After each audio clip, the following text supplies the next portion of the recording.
Oh, welcome, one and all, to Inside the Quest. This is our interview section where we get to find out a little bit about what's going on with the cast, the crew, and basically this whole production of this, I guess, little thing we call InstaQuest, this new way of playing Dungeons and Dragons. So, my name is Andrew J. Landy. I'll be your host for this afternoon. I'm being joined here by some of the cast and crew of InstaQuest. First off, you'll see in there, very, very well dressed, looking fabulous, playing the human barbarian, Ilian Bortas. Give it up for Alex Drastel. Alex, how are you doing today? I'm doing fantastic. How are you? We're doing very well here. And our other cast member that could join us today, representing the Wood Elf Druid Ember Yaris. Give it up, folks, for Darth Lexi. Hello. doing the energetic poses there, right on. Now you've heard this voice guiding our adventurers, the dungeon master, the mastermind themselves. Give it up for Jobo. Jobo, how are we doing today? Hey, doing great. How about you? Doing well, ready to go. And last but not least, rounding it out, one of our crew as well, one of the, again, masterminds, keeping everything moving here. It's the Quest director. Give it up for Parker Howell. Parker, how are we doing today? Doing great, man. Great to be here with you, Andrew. All right. So for anybody who is in the chat, I know I posted it earlier, but if you have any questions for our cast and crew here, put them in the chat. And do me a favor, if you can put the word question in capital letters right before your question. So basically word it out as question and then type out the question. That way I can see it and I can take note of what we have to answer so that we get your input from, again, you, the fans. So anyway, folks, let's go ahead and get started on this interview here. This is a general question for the entire group, and feel free to answer in any order you want. First of all, talk to me about your experience with Dungeons and Dragons before you actually jumped into InstaQuest. Like, how much did you know about playing?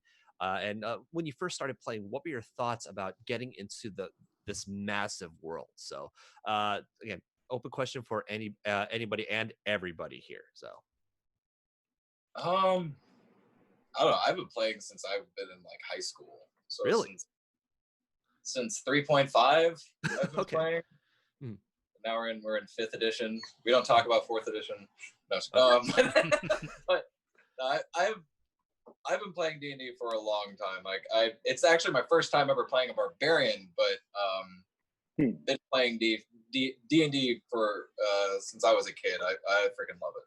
Okay, so Alex, so you're the seasoned veteran. It looks like again, you've been playing. You said since 3.5. Is that right? Yeah, I played 3.5, Pathfinder.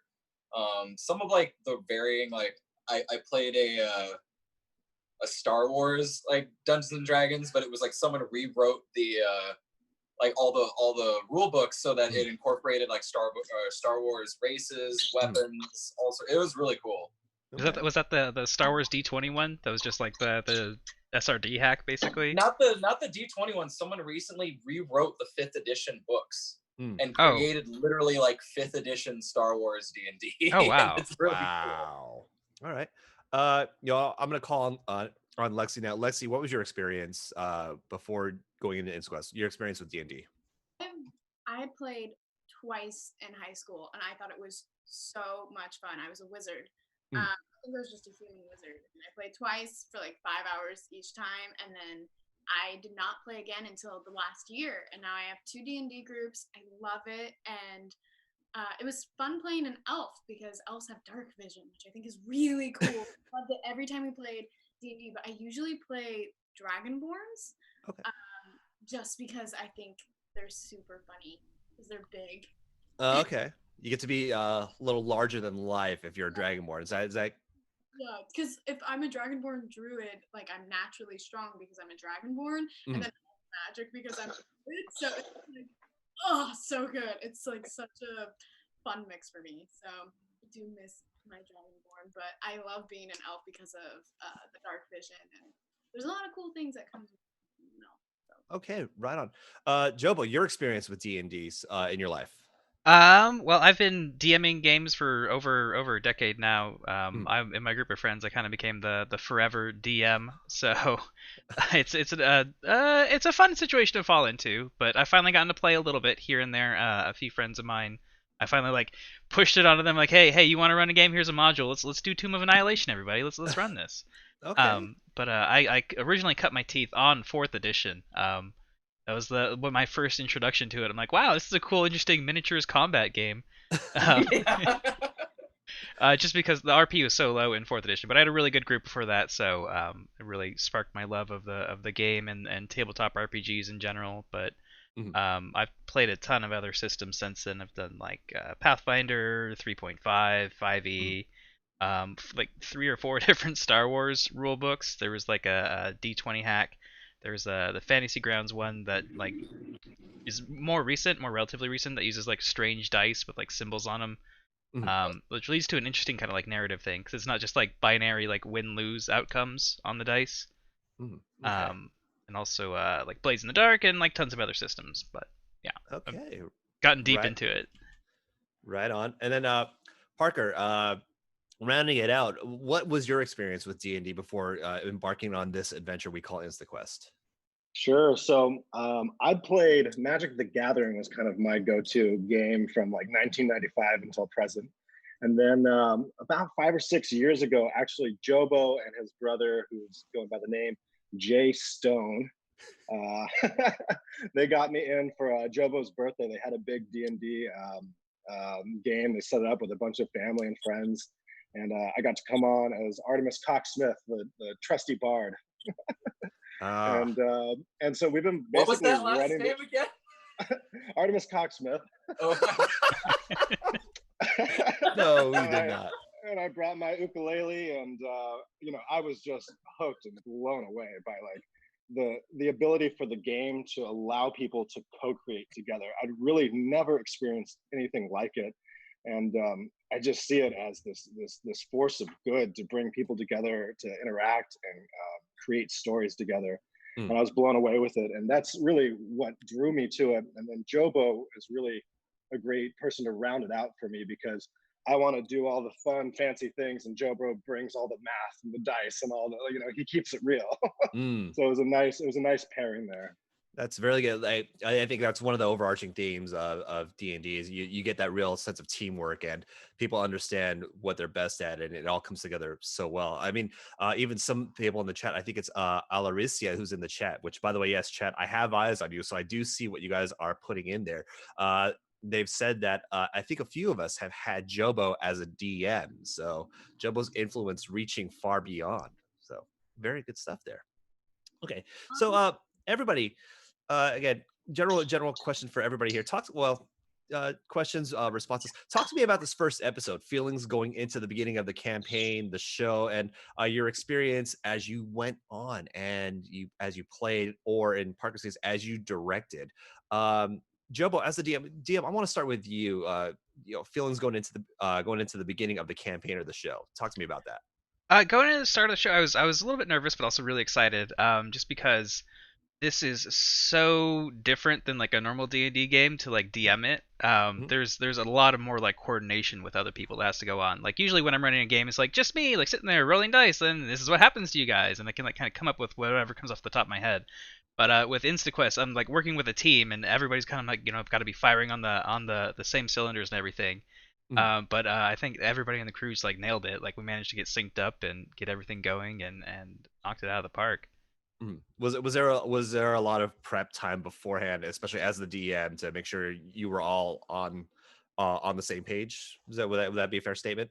Yeah, we did. We had a rehearsal day the day before without the Mm, cat. The cast wasn't there because we were going through the adventure, and we don't want them to be completely spoiled on mm. everything. So we had a shoot day before we were doing the build, and we were getting the set all set up and making sure everybody was synced up on how to make the magic happen. Gotcha. I Okay. was there on that day setting up a photo booth, but I didn't see anything. And all I could hear was Jobo going, "Oh, that's so cool." And I was like, frickety. Mm, love that. I could just hear like the, oh, and yeah. So I was excited. Okay. So it sounds like Lexi. So you were there on that rehearsal day. You didn't see anything, but your first day on InstaQuest, going into the show. Talk to me about how you were feeling. I was super excited because I love D&D, and getting to play it live is so interesting. And plus, it was so smart for where we are in the world right now with the pandemic. And having the masks and the disease into the universe and the realm, and it was just really smart, and everything was so sophisticated and well put together because we have such a great team at InstaQuest. I couldn't wait to see the effects. It was the first time we had seen them, and heck, when that sword came out, it was so cool. Like the wind, it was really fun, and it was my first time being in this group with these people.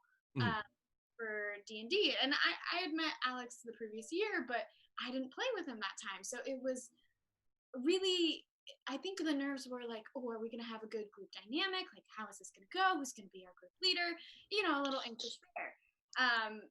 And then we just went into it, and it was just such a great dynamic. I was so happy with our team, really proud. Friendship. Nice. Mario Kart high fives. Or is it Mario? Okay. Power friendship prevail. Yeah, nice one. Alex, talk to me. Your thoughts going into the first episode. Yeah. Oh, we good there? Yeah, sorry, my phone was like, but I have to plug it in. But not for me. It was really interesting because I've played D&D a lot, and then having to do it in such a different way. I mean, it felt like in the very beginning, like I think like everyone else was saying, you were like nervous but excited, and there was the nerves about are we gonna click together, because we've never really played, like none of us had ever played together before, or really even ever hung out. Like I knew who Lexi was, that was about it. Right. Like everybody else was brand new, and which is also kind of cool because most D&D groups, if you think about it, in the world, they have to randomly meet each other and act like they've never met each other before, but all the players have most likely, they're friends, they've played with each other. So it was really cool and also very realistic to have a bunch of people who had never really met or played together then have to be adventurers who had never really met or done adventures together have to do it. But oh god, it was so much fun. Like the special effects were so cool. Like actually getting to look around and there be a world, like it was so cool. And I feel like the instant we started playing and the instant we started getting into it and the story started happening, we all just kind of fell into it. At least I did. Like I wasn't even thinking about being on a show or anything. I was just like, I'm playing D&D, and like I just had a really good time. I think the moment when we all fell into the comfort of our group was when the avatar Dexter came in that looks like Parker. It totally looked like Parker. All just like, oh my god, this is amazing. And that's simply when, I think that is exactly when we all decided to work as a team. When we saw Dexter look like Parker. And it's such a weird team dynamic, but that is when it happened. Dexter Parker Quinn. Dexter Parker. Yeah, the chat definitely chiming in. Tommy Rolando 03 saying friendship is the best part of the D&D adventure, and Utahime Cosplay saying teamwork makes the dream work, and Galactica 1111 saying as a group you guys were so phenomenal. It seemed like you had been playing together for a long time, so definitely huge ups to all the teamwork and everybody agreeing with each other and being willing to make it work. Parker, your thoughts especially as the director, the quarterback, more or less, you're overseeing everything. Talk to me about what was going through your mind leading up to the show, and then as the show progressed on, what was going through your mind? Sure. So leading up to the show was like very, very intense. The whole month before, we were with the pandemic that had come in, we had to change. One of our big tech partners basically said, hey, listen, we are no longer going to be working in this live production field. We're going to be pivoting into another realm. So we had to build an entire new projection map screen setup for it. We had to go in and we had to figure out how we were going to keep all of these people safe on set. And a lot of that came down to having a conversation with the whole cast and saying, hey, listen, I know you guys got to sit down next to each other, but what else can we do? What steps can we take to make sure that you guys are as safe as possible on set? which is where, you know, the mask came in and where we added that into the storyline. And that actually became this whole beautiful way to like work into this kind of like meta story about these people in this apocalypse, in this time where this miasma is taking over. Mm. And like, as soon as I understood the full potential of the storytelling of it, I was like, okay, boom, game on. We can make this work. Mm. So all these little pieces that are going into play, we have basically about 10 people, you know, behind the screens, all working the robotic cameras, working the digital cameras, the actors, the lighting, sound, all of these pieces that are in play. And on that Friday, the day before, when we built it all, when we did our first rehearsal, it was absolute and utter chaos. Okay, that makes You know, sense. Yeah. everything was madness, and I was just going, let's just get to the end, let's get to the end of the story, and then we'll do it again. And then by the time we got to the second round, you know, the lighting guy knew what he was doing, the XR people were dialed in, the technical director was dialed in, and everyone was starting to learn how to listen to Jobo, how to listen to what he was saying. And then I'd be on the walkie talkies, like getting them prepped, like, okay, get ready for the skeleton to explode, like, here we go, like. And so that was the whole lead up to it. And like on that Friday, after we'd ran it a couple times, we had like 20 minutes left in our day before we had to wrap, and we ended up doing a speed run of it. And so we had my little brother, who ended up being the mod on the show, and one of the other grips in there acting as the talent, and just speed running through the whole thing, blowing everything up. And like, as we did that, I was like, okay, it's gonna work. This whole thing's gonna work. So by the time we got to set on Saturday, I just had complete confidence in the team. I had complete confidence in the cast from the get-go. Having Drastel and Lexi there that we'd worked with the year before, I was like, boom, these guys got this. And I had no doubt about the star power of Sushi and Zombie. And so, yeah, once we were in it, it was just in a flow. And once the game started, it just felt great. Everything felt like it was going right. Yeah, speaking as a viewer who got to see you watch it, you know, just live as you put it all together, it looked darn well seamless for the most part. Everybody really did their job, from the crew, the cast, and it looked magical. And Alyssa W56 in the chat, chiming in and saying it's like the crew gets to play along with everyone. So it's not just our characters, our champions, for lack of a better term, but you know, everybody's got their role to play. It's like one giant game of D&D altogether as a production. Totally. And there were moments that were surprising moments, like when they did friendship and they all slapped hands and did high five. We had a pre-programmed charm effect, which was all the hearts that were going in there. And I'm like, okay, cue the hearts. And then we just started running with that. It was fun. Okay. The woman at the very end who said, the sigh woman. I love that. You know what I'm talking about? The night. Yep. Great.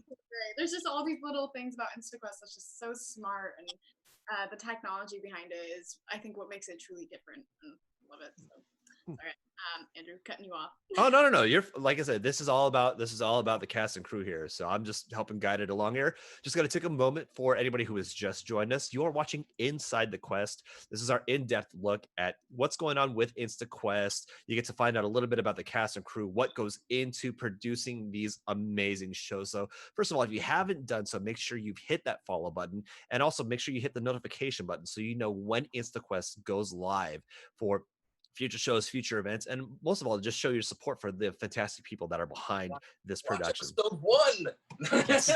Make sure, yes, by the way, Alex, the Barbarian is saying, make sure if you haven't done so, watch episode 1. The recap is still there, so you get a chance to watch what this insane craziness is all about. So I've got a question from the chat here, and if you do have a question in the chat, make sure put the word in caps question before you write it out. That way I can keep an eye on it. I am taking notes of it. Thaddeus Bolt is asking, question to Lexi and Alex, how was this time playing different from when you did the test run last year? So for the two of you. Lexi, do you want to go first? Yeah, thank you, Alex. Because last year we were filming for promo. So what we were doing was we were trying to get certain characters, certain shots it was more like, freeze, can you do that again? That was funny. Say it like that again. And there were times where we would stop and go and people would fix you. It wasn't just seamlessly going. This was just 100%. We sat down, hands off, play. And also there was no hot woman, which I was a little sad. There was Well, you know, last year she was like next time. waiting for her. And she didn't come, you know, and it's fine. I'm into butts now anyway, so it's fine. But it's just it was just so much more like hands off from the crew side, even though they're doing so much and playing with us, which is such a great element of InstaQuest. We played with the crew, which we kind of touched on, but it was also like it felt like we were just playing D&D, and then there were all these amazing graphics that followed, and it's so freaking cool. Like, I can't get over that. But Alex, what do you think? Like, what is that? What you were thinking too, or what was different for you? Yeah. Well, I think the biggest difference was when we did the promo. We weren't actually playing. Like we were, because it was more for like a proof of concept to get shots to see if this is something could actually be done.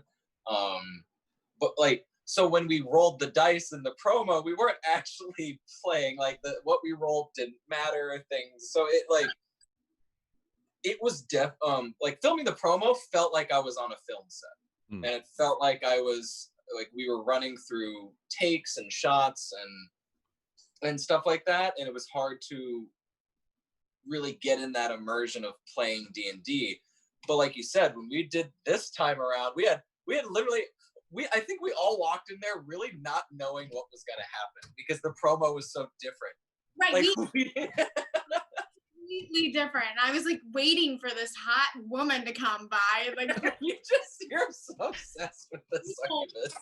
It was cool. It was really cool and surprising. Like I really want people to know that we were surprised. Like we didn't know what was gonna happen. All those reactions were real.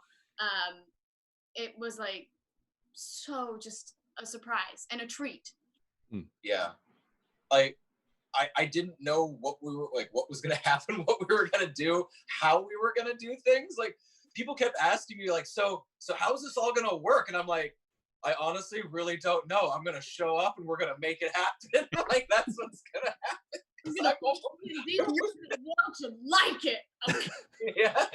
Please. I think a lot of that again attributed to already the effervescent energy that our cast has, and then of course the awesome crew. When you've got castmates like Alex and Lexi, you've got a very solid DM in Jobo, and then you've got visionaries like Parker who really make all this work. It all ties together.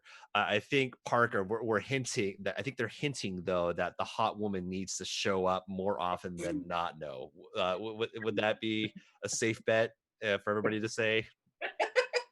I think episode 2, you're gonna see some real demons. I don't want to know. I want it to be a surprise. Oh, no worries. Don't tell me.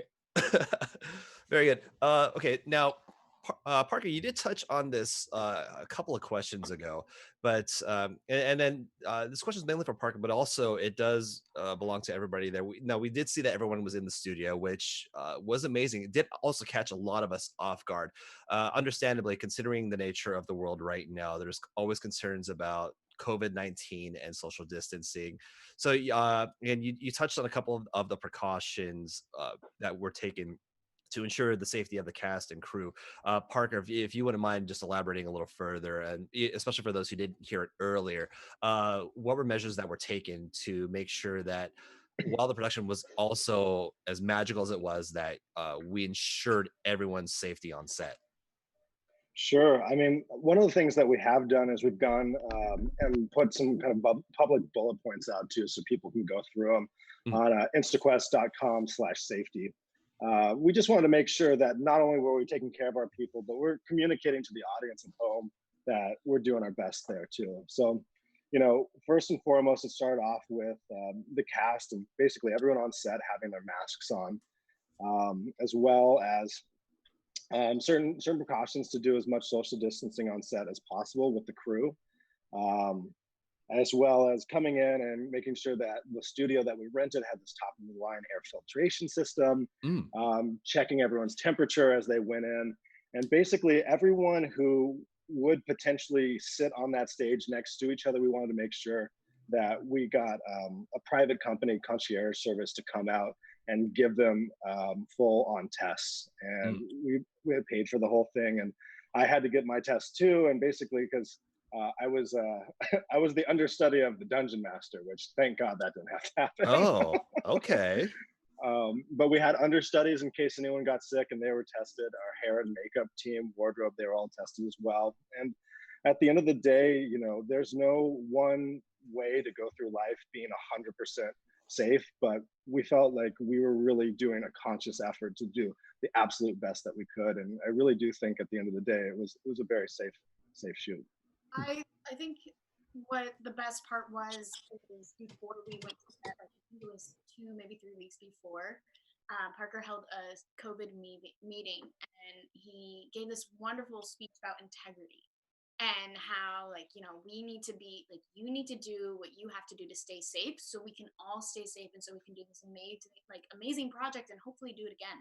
And it was such a good speech, like 10 out of 10 movie speech. And I was like, integrity, like, okay, I'm here. I mean, I was following COVID, but like now I'm like, I'm not leaving my bed. Like, okay. But it was, I think for being on set, it was so clean. And there's also other protocols. Like, yeah, we did have a hair and makeup team, but they encouraged us as much as possible to do our own makeup if we could, or if we could do our own costume, do what you can so that you can minimize as much interaction as possible, which we did. I mean, I know Alex and I put together our own costumes, but we did have an amazing costume designer. Oh my gosh, she's so cool. Parker, what's her name again? You guys are friends, right? Kamala and Ali were the hair and makeup team. Yeah, they did such a great job. Oh my gosh. I wish we could pull up an image of Sushi and Natalie, because they did both of their costumes. And Sushi's dragon's wig was so cool, and the eyeliner, and he had all these little bedazzles, but they also did the masks for them, which is interesting because they didn't have that much time to make those masks, and they did, and it looks so good. Alex actually taught me how to kind of do mine, but yeah, it was just, I felt safe, and it's really important as a cast member, as a crew member, to walk into a set and feel safe. Okay, very good. Alex, any other thoughts on that before we move on, or?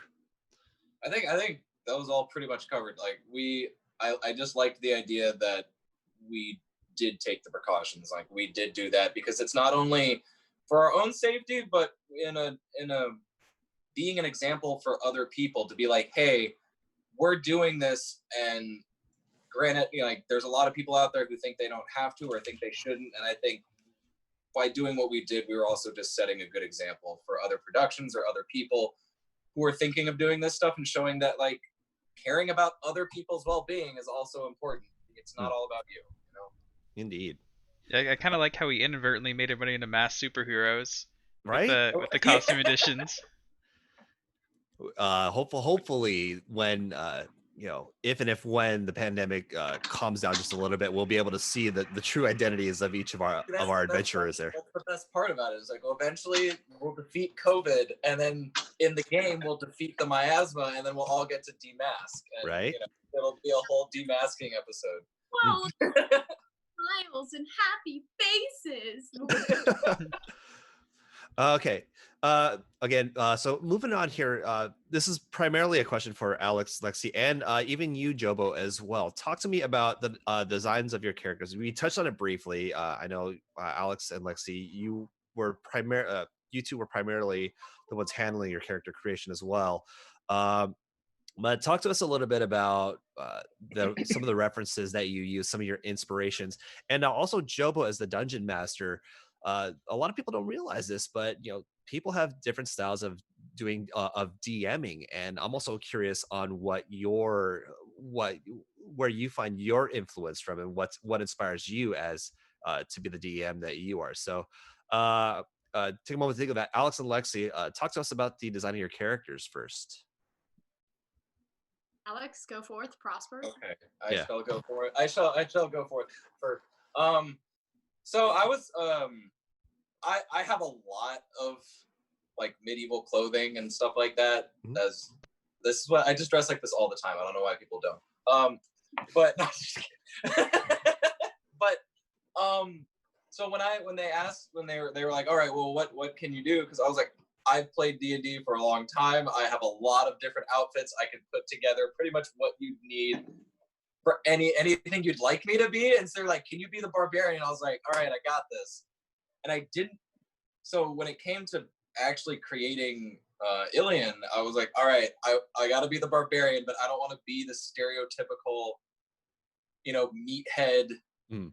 just, stack strength, low intelligence, just they're like I go kill things, but like they're not very. I wanted to be different. So I was like, well, what's kind of like an oxymoron? We got, the gentleman barbarian, and that's that's kind of where it went. And I had this already. I had this beautiful coat that I had gotten and had to like retailer and stuff like that from a costume sellout somewhere.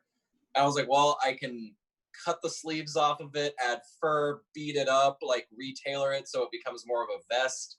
But it has still has the tails and everything. And then I just like the outfit kind of built itself off of the idea of the gentleman barbarian and his like nice coat being like the last thing he has of that like prior life that because he used to be a noble. Okay, right on.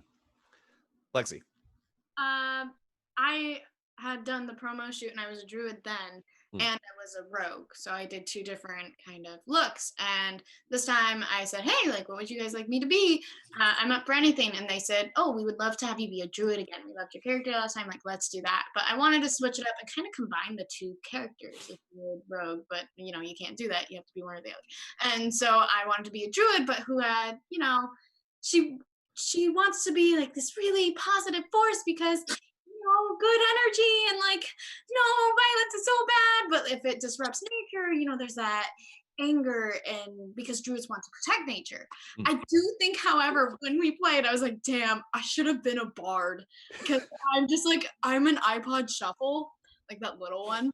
Because I just constant music is just going in my head. But I do really like being a druid, and I like how my company has have accepted me singing, even though I'm druid. So maybe I'll try to sing a little bit, and Jobo will make me get negative points or something. So Darth Lensky possibly hinting at some musical influence for a future episode. We don't know that. Yeah. Maybe. Maybe. There was definitely a few moments during the piece where we got a couple little musical numbers in there. Okay. We were impromptu singing all the time. That's what we do. Yeah, we're all having a good time here, but it was fun. I'm glad that I could still sing, and nobody was like, Lexi, stop it, you're not a bard. No. I was like, yay! Just because you're not the bard class doesn't mean you can't be a bard. That is exactly true. Jobo, so yeah, I hinted at it earlier. So you are the dungeon master. You're the one guiding our champions, our adventurers through this world. We don't get to see a lot about what inspires the dungeon master, so I'm actually curious on what went into your look and just designing the look and the sound of you as the dungeon master. Can you tell me a little bit about that? Well, first of all, Parker's like, hey, I really want a character and it looks just like me.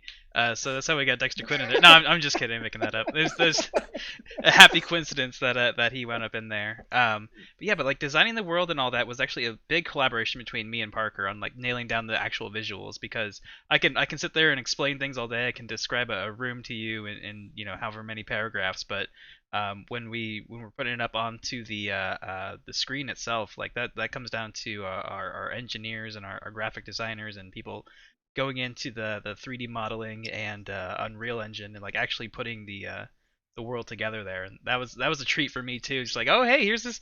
I was like, hey, put a dungeon together for me, and this is what we got, and it was amazing.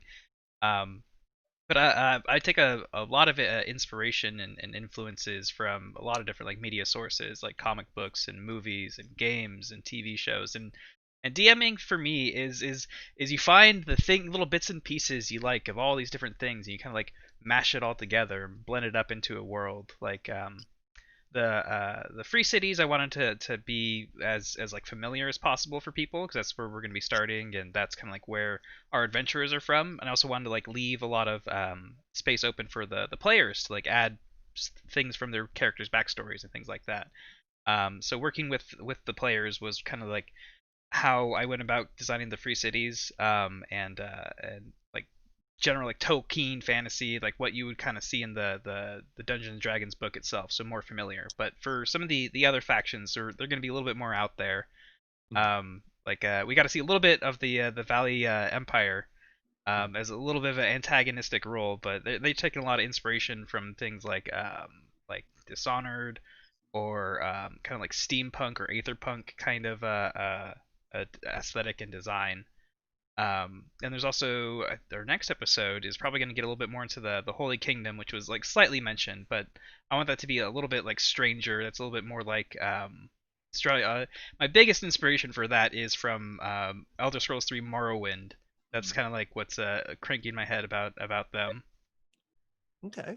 Right on. So it sort of segues into my next point here. It's my understanding the DM often has to paint the world for the players. So does having the world around animated for you, does that help? Does that ease the burden of painting the world as a DM?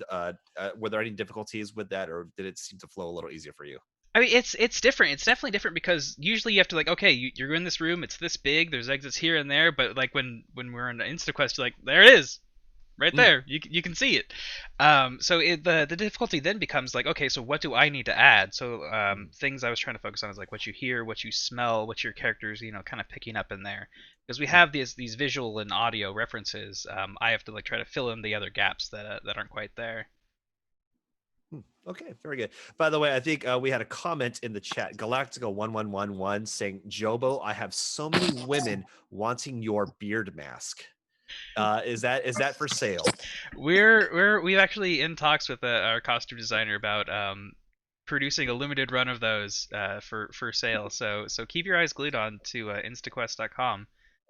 They might be showing up there in the near future. Mm. Be our first item of merch. Chopo beard mask.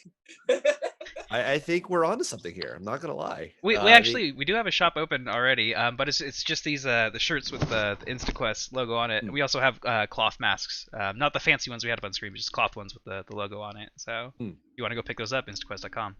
Instaquest.com. Yes, there is already merch. So I think Lexi's rocking one of the shirts already. Is that correct? Yep. There we go. And I do want to give a shout out to Galactica1111, who I believe also worked with, was one of the makeup artists or one of the designers that helped. Is that She was the lead stylist. lead stylist? Okay, perfect. Just wanted to give a huge shout out because again, we want to make sure that all the crew that we can represent here and give shout outs that deserve. So again, shout outs to Galactica1111. So just taking a quick moment here. If you just tuned in, you're watching Inside the Quest. This is our behind the scenes on InstaQuest. If you haven't done so, make sure to watch the recap if you didn't watch the live broadcast, folks. That recap again is on the InstaQuest channel. That is twitch.tv/InstaQuest where you are watching. And of course, if you haven't done so, make sure you follow and hit that notification button to make sure you know when InstaQuest goes live. Okay. Next question, Alex and Lexi. This is primarily for you. How does it feel to get up and physically perform your character's actions? And do you feel this gives you a better connection to the role that you're playing? So, either one of you want to talk on that? Oh my gosh, Alex with his freaking axe. What is it? What's her name? S. Sapphire? Scarlet. Oh my gosh, that's terrifying. I love Scarlet. I was like so glad I'm not poor Natalie who's sitting right next to you. I think it's cool because when I play D&D, one of like outside of InstaQuest, one of my friends who's a paladin always like got up and did his thing. We all thought it was the funniest thing, and kind of dorky. And then once I did it my first time for InstaQuest, I was like, oh hell yeah! Like this is so cool. I'm like Thorn Whip, and then thorns happen, and it's like I am magic. I think it's really cool, especially with the magic. But Alex, you use a prop, so it must feel so much different for you. Well, I mean, it's both exhilarating and terrifying because I also have to like sit there and be like, all the things I'd like to be doing, I can't really do because it's a two-handed weapon that I'm having to wield in a very, very small arcing space. And then there's living people to the side of me, which I very much do not want to strike with a metal weapon. It was actually really funny. There were some comments in the live being like, "Holy shit, is it safe for him to be doing that?" And then someone else was like, "I don't know. They seem to trust him, so we're just gonna like it's cool. So we'll just let him do it." Oh gosh, darn it! Natalie and I were like. Yeah, that was the direction I gave Natalie. I was like, Natalie, pretend like you're really scared of the axe and lean away when he's swinging it. Because like the thing is I do like medieval reenactment sword fighting. It's like a hobby I do in my spare times. Like I do have good weapon control, and I'm sitting there like I'm just like, just don't move and I won't hit you, because if you move then you're in a place I didn't expect you to be. I think that is word no, swinging the weapons feels so cool, especially when you have like monsters in front of you and they're 3D, they're like there, and it's so awesome. to like actually, I mean, it is a little bit awkward to stand up, but like you get into it, like you stand up from the chair, you push it, and you kind of like get into character as you're doing it, and then you're just like, I'm literally about to swing this weapon at that thing and it's gonna be awesome. And it's, I don't know, it being someone who who's played D&D for like a long time, and you have to imagine everything in your head, and then suddenly you are the character, you're dressed as the character, you're acting as the character. There's literally like 3D monsters in front of you that you're swinging a legit weapon at. It's so much fun. Like it's literally like the best thing. Like I feel like young little kid me, who used to get made fun of at school for this type of stuff and all of these things, is sitting here just like doing it for real, and like it's so cool. Like I can't describe like how much fun it actually is until you do it. The moment I knew we had nailed it was when we were doing the tech rehearsal. We had some of the crew sitting in like at the table pretending to be the players. One of them said, "All right, I'm gonna cast a fireball." And he did like the Hadouken motion, and then the lights go off, and the thing shows up on the screen, and he's like, "Whoa, what? I just did that!" It was just like a moment of realization for him that it just like blew his mind.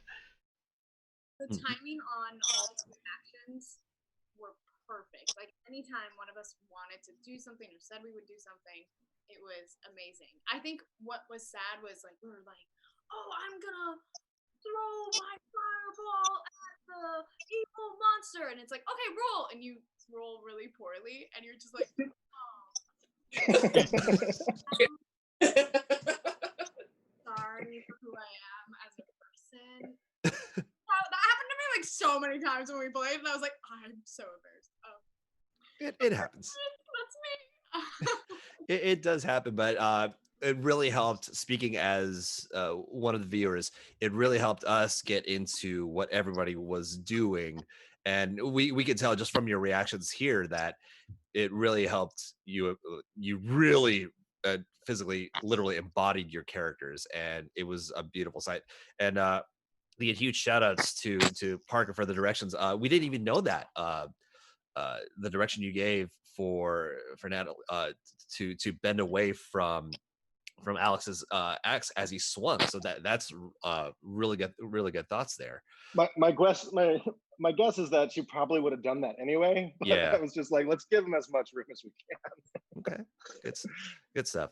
I am going to dive into a couple more of the questions from the chat. Again, a couple more minutes here. If you do have a question, be sure to put the word question, try to put it in caps. before your question, but I do have eyes on the chat. So one question that was given in here from Teal Hearts question: any tips or advice and do's or don'ts for anybody that is interested in playing or starting D&D? Question for everybody. Do it with really good friends, Yes.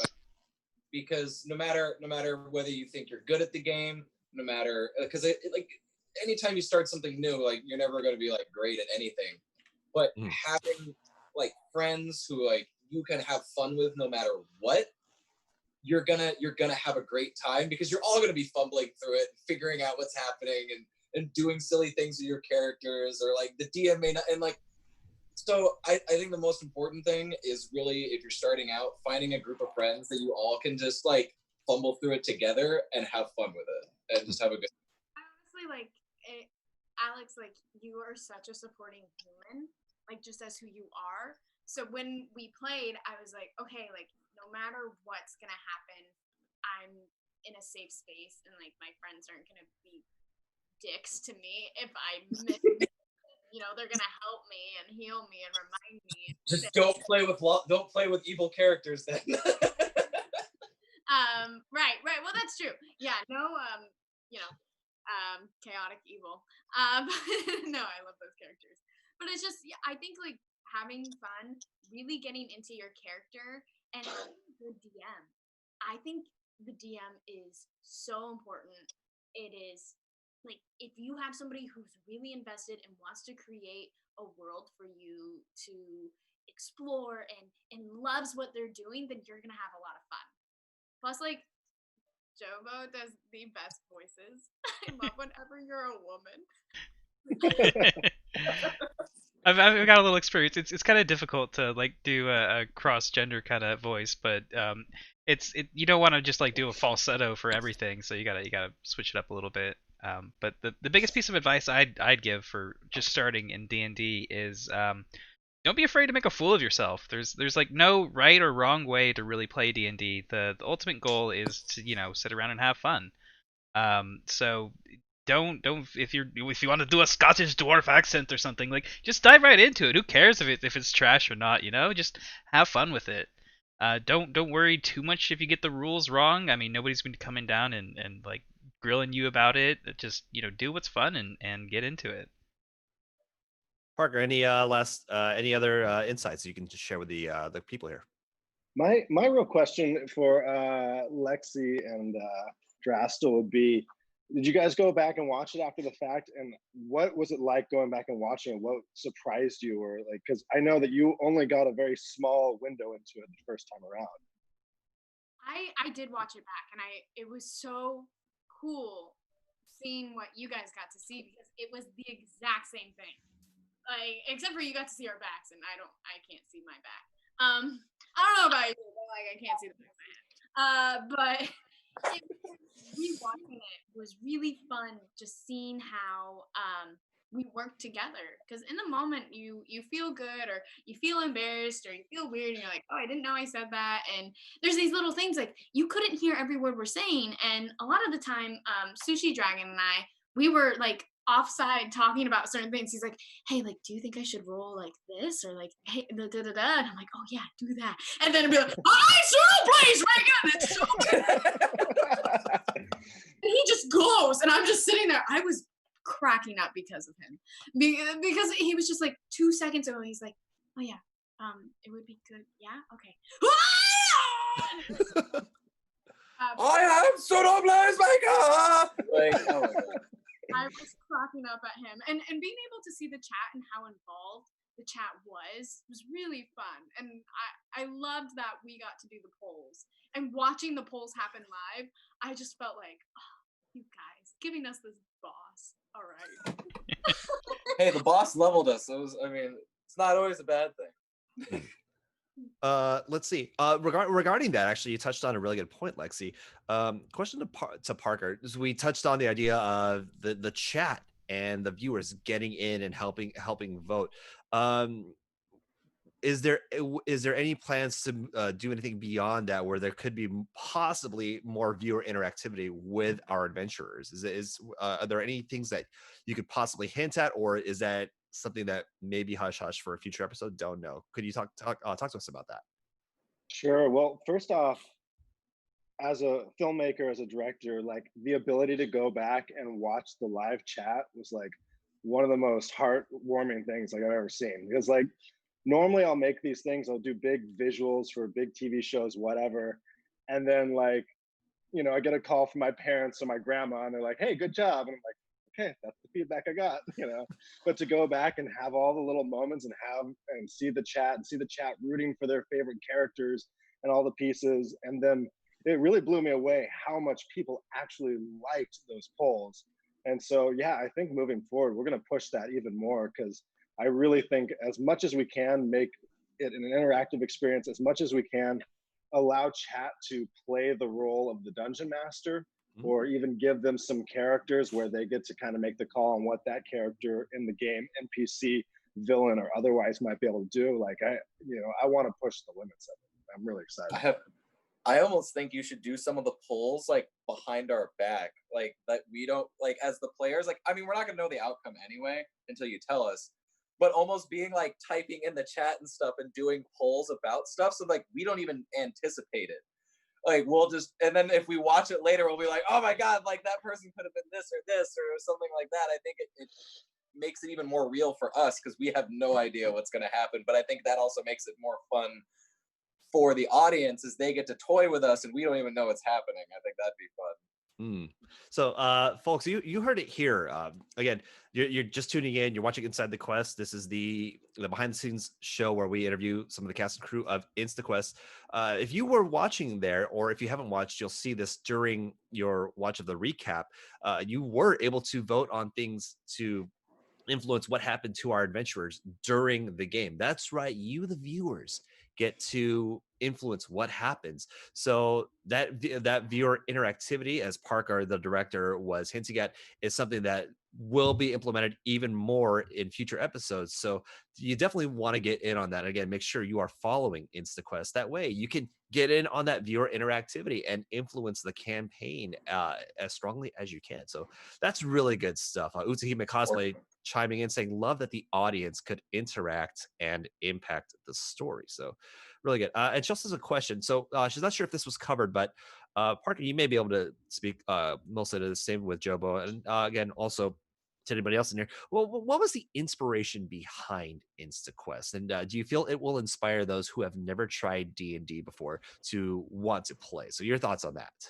Yeah, that was actually Yeah. a big thing, is that we want it to be more accessible. Like there's tons of shows out there on Twitch that are doing D&D, but it still, goes back down to you have to pay careful attention and use your imagination and listen to what everybody's saying and follow along. And we wanted to have like a visual element that would really pop past that.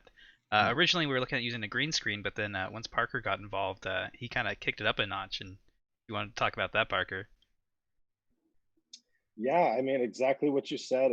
I wanted to make it more accessible because I really do think that the game of Dungeons and Dragons is something that should basically be taught in school. I think people need to practice coming together as a diverse group of people and imagining reality, imagining ways to overcome problems. I really am so impressed with what the game has to offer, that if we can take it and we can make it even more accessible, that's just the ultimate goal. I think as a society, we grow more and more towards technology, but what Parker and InstaQuest has done is made technology, but you can still use your imagination with it. So you're still growing that part of your brain, because we lose a lot of imagination when we're just on our phones and swiping and swiping and swiping. But this is so much play, but you also get the technology aspect. It's like Suno Blazemaker mixed with the barbarian of Ian, right? Is that his name? I wish Ilian. I was like, I only saw it on the paper, and every time you said it. But no, it's all right. No, it's all right. Jobo kept mispronouncing my last name, and I was like, Sir Bortus. I would be like, it's Bortosk. You should have. That would have been a really, really fun moment. Okay, I'll do it next time. So just purposely mispronounce it next episode, and I'll yell at you. I'll have to write that down. I remember when we said all of our names, and then Sushi Dragon just turns to me and goes, "Thank you for having an easy name that I can remember." Oh, very good. Oh god. Well, actually, talking about like getting people involved in D&D and doing something really cool and new. I actually had a friend of mine message me yesterday saying, "Hey, I was able to like catch your live stream, and like ever since I've been in the military, I had I've had, I don't want to call it like PTSD, but like it's hard for me to like be alone, and with the I became such an extrovert, and then with COVID and everything, I've had to like be away from all that, and it's been really hard on me. And watching you guys play InstaQuest, it made me feel like I was in a room with all my friends and they were playing D&D and I was just hanging out with them. And he was like, "I don't think you realize just how much that actually meant for me. And like, thank you for doing it. And I hope you guys get to do more." And I was like, "Oh my God, like, I'm so happy that we could do that." Because that's like, it means so much. And so it's a testament to like, you never really know what, like, because you may think, "Oh, we're just doing this thing," and but to someone else it means so much more.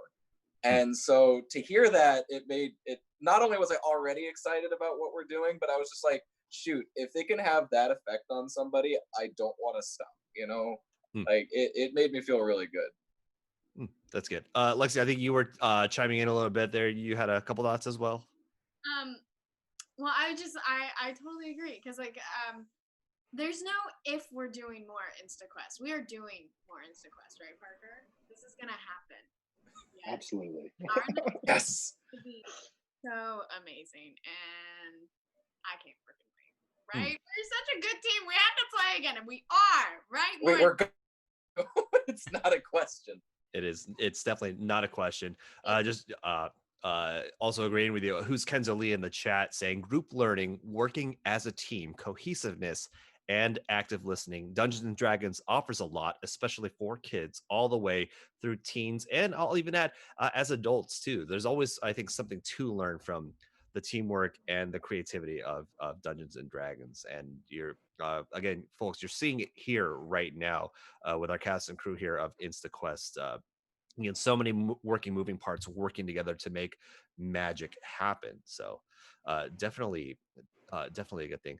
I think we're touching on this right now, so I think I'm going to ask the big question, and it was highlighted. So Siri Kalsa, who I'm not sure if they're still in the chat, question for production: when is episode 2? We cannot wait. Can you tell us a little more?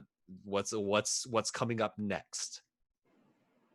Yeah, essentially, we are working right now. We're trying to set up some production partners and some sponsors to basically be able to make this on like a high level and be able to make this week after week after week, so like the content can just be flowing and get that whole team set up. Joe and I have talked about episode 2 a little bit. I'm going to leave it up to Joe. I don't spoil anything. I leave it up to you, but I love episode 2. Episode 2 is beyond fantastic. Okay. Yeah, we're really going to be kicking up the spectacle in the next one. So hopefully you guys can look forward to that in the near future here. Right. So it sounds like we're keeping everything pretty close to the chest right now, because again, we don't want to spoil anything that could potentially be happening for the next episode. Is that correct? Is that how I'm understanding this? Yeah. Oh, aren't we doing another Twitch stream next week though? Yes. I think we're doing the lore stream. Actually, I'm going to be going over the world a bit and getting into the details of this world that we've created.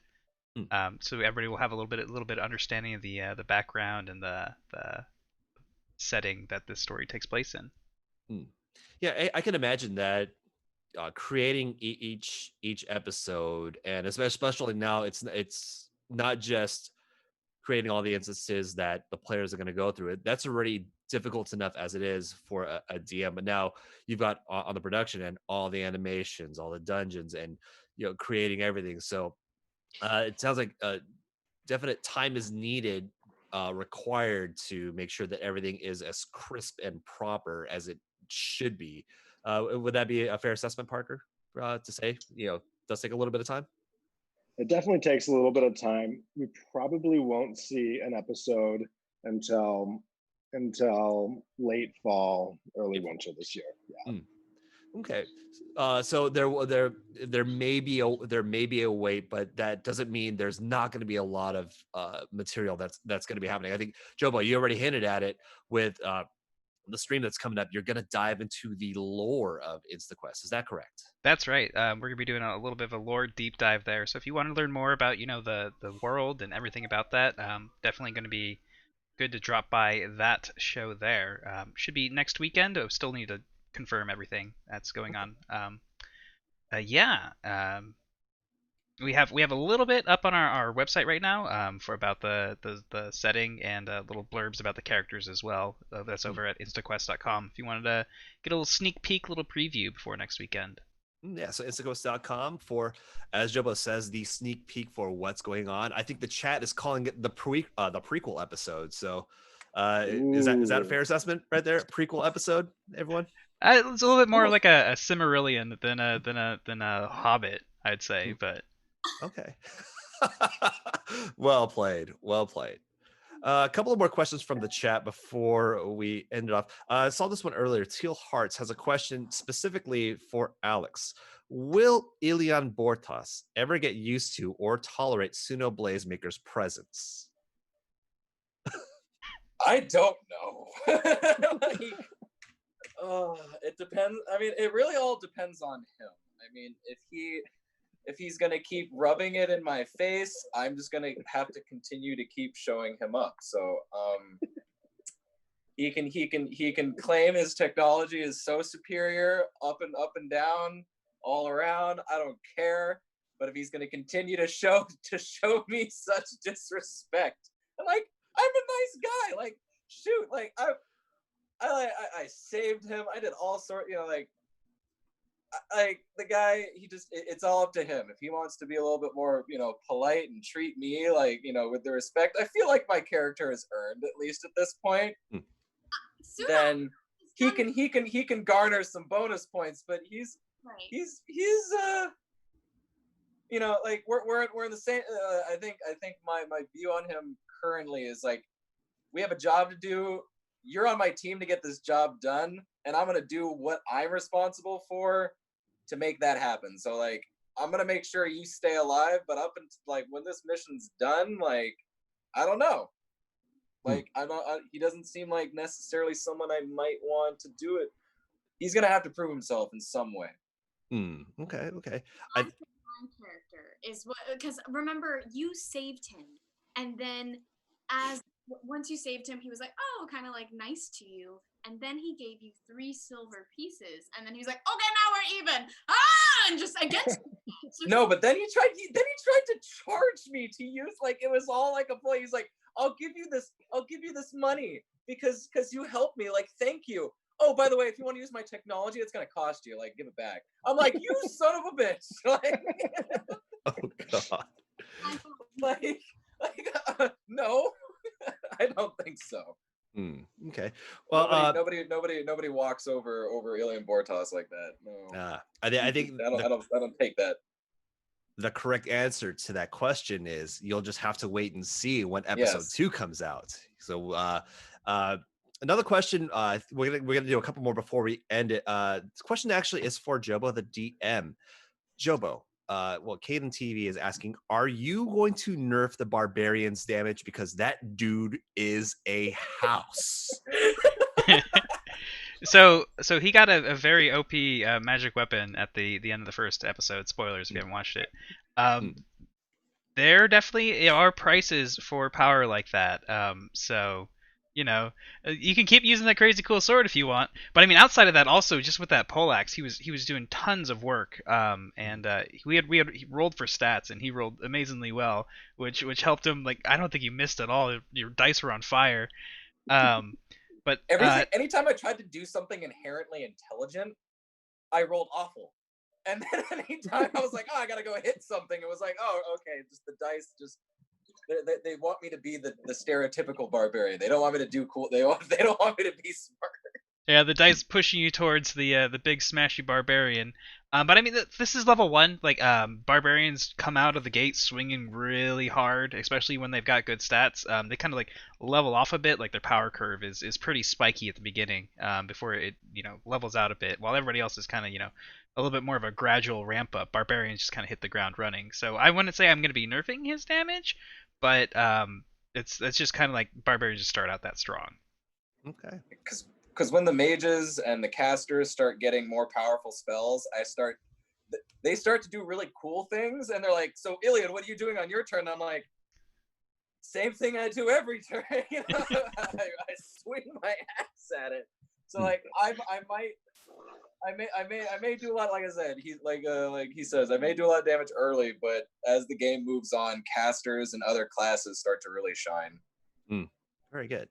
All right, so we're coming towards the end of our segment here for Inside the Coast. Again, I want to thank all of you here, the viewers who have joined us, as well as our cast and crew who have graciously donated their time to talking about behind the scenes and what goes into creating this wonderful world. Before we forget, folks, again, make sure you are following InstaQuest on not just Twitch, but there are so many various social media that InstaQuest is on Twitter, on Instagram as well, and again the website as well. I believe it's instaquest.com. Is that correct for the full website, where you can see not just the link to the show, but also things about the lore, even the characters. You actually get a breakdown on what the characters are, their stats, and seeing everything, and also just links to just all pertinent information as well. So as we end, again, to Parker, Alex, Lexi, and Jobo, again, thank you so much for sharing your time with us. Just a small little thing, social media, where can we follow each of you so that we know how to follow you in your daily quest, just show you the support that you so awesomely deserve? Alex, let's start with you. Where can the fans follow you? Pretty much, yeah, Instagram, Facebook, Twitter, TikTok. Pretty much everything's under the same name, so it's all under Alex Drastel. So it should be at Alex Drastel under everything. So it makes it easy. Very good. All right, at Alex Drastel. Lexi, where can the people follow you? I'm mostly on Instagram, but I do have the other platforms as well, like Alex mentioned. My name is Darth Lexi for all my platforms. Darth as in like Darth Maul, Lexi as in LEXII Captain. So that's me, and that's where you can find me. Yes, sir. Hi. Nicely done. Jobo, where can the people follow you? I don't have my branding as well put together as Alex and Lexi here. I mostly just joined Twitter for Final Fantasy 14 to Instagram. And I'm on Instagram as well now. You can follow me on those at Balana Rahl, BALANARAHL.